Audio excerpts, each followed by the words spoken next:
స్థానిక సంస్థల ఎన్నికలు అనేటటువంటిది కూటమి యొక్క ఐక్యతని భవిష్యత్తులో మరింత పెరిగేలా చూసుకోవాల్సినటువంటి బాధ్యత అయితే చంద్రబాబు గారి మీద ఉంది. ఆయన పెద్దరికాన్ని ప్రదర్శించాల్సిన అవసరం ఉంది. పవన్ కళ్యాణ్ మీద అయితే చాలా ఒత్తిడి ఉంది. ఎందుకంటే క్రిందసారి 21 సీట్లే తీసుకున్నాం అన్నటువంటి సామాజిక వర్గపు ఒత్తిడి, పార్టీ క్యాడర్లో ఒత్తిడి లేదు. రేపు స్థానిక సంస్థల ఎన్నికలు 30% తీసుకుంటానని చెప్పాడు. ఇప్పుడు ఆయనకి అయోమయం అదే, ఇస్తారా ఇవ్వరా. ఇక్కడ పవన్ కళ్యాణ్ అయితే ఇప్పుడు బాబు గారిని ఎత్తిన వదిలేశాడు. అలాగే తన పార్టీ క్యాడర్కేమో ఎక్కడెక్కడ మనం గెలవగలమో చెప్పండి, అవన్నీ నేనే మాట్లాడతానని చెప్పారు. 20 రోజుల పాటు ఆయన కేరళలో ఉంటాడు. ఈలోపు బాబు గారు పెద్దన్న పాత్ర పోషించాలి. మొన్న లోకేష్ గారు చెప్పిన కట్టు 15% ఇస్తారా, ఓపెన్గా చెప్పండి. లేదా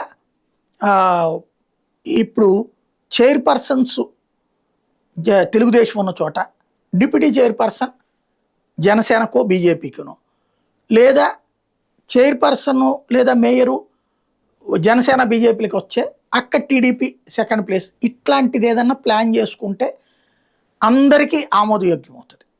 ఎవ్వరికి ఏ గొడవ ఉండదు. రెండవది, ప్రతి ఊర్లో పాగా వెయ్యాలన్నది భారతీయ జనతా పార్టీ లెక్క. ప్రతి మండలంలో, మండల పరిషత్ స్థాయిలో, ప్రతి జిల్లా పరిషత్ స్థాయిలో సీటు అడుగుతుంది. ఇటు జనసేనకి ఖచ్చితంగా ఇచ్చి తీరాలి. తెలుగుదేశం పార్టీ చైర్పర్సన్ తీసుకున్న చోట వీళ్ళిద్దరికీ ఇంత పర్సంటేజ్ అని ఇవ్వటం, వీళ్ళకి ఇచ్చిన చోట కూడా తెలుగుదేశమే మెజార్టీ తీసుకుంటుంది, కార్పొరేటర్లు అయినా మున్సిపాలిటీ అయినా.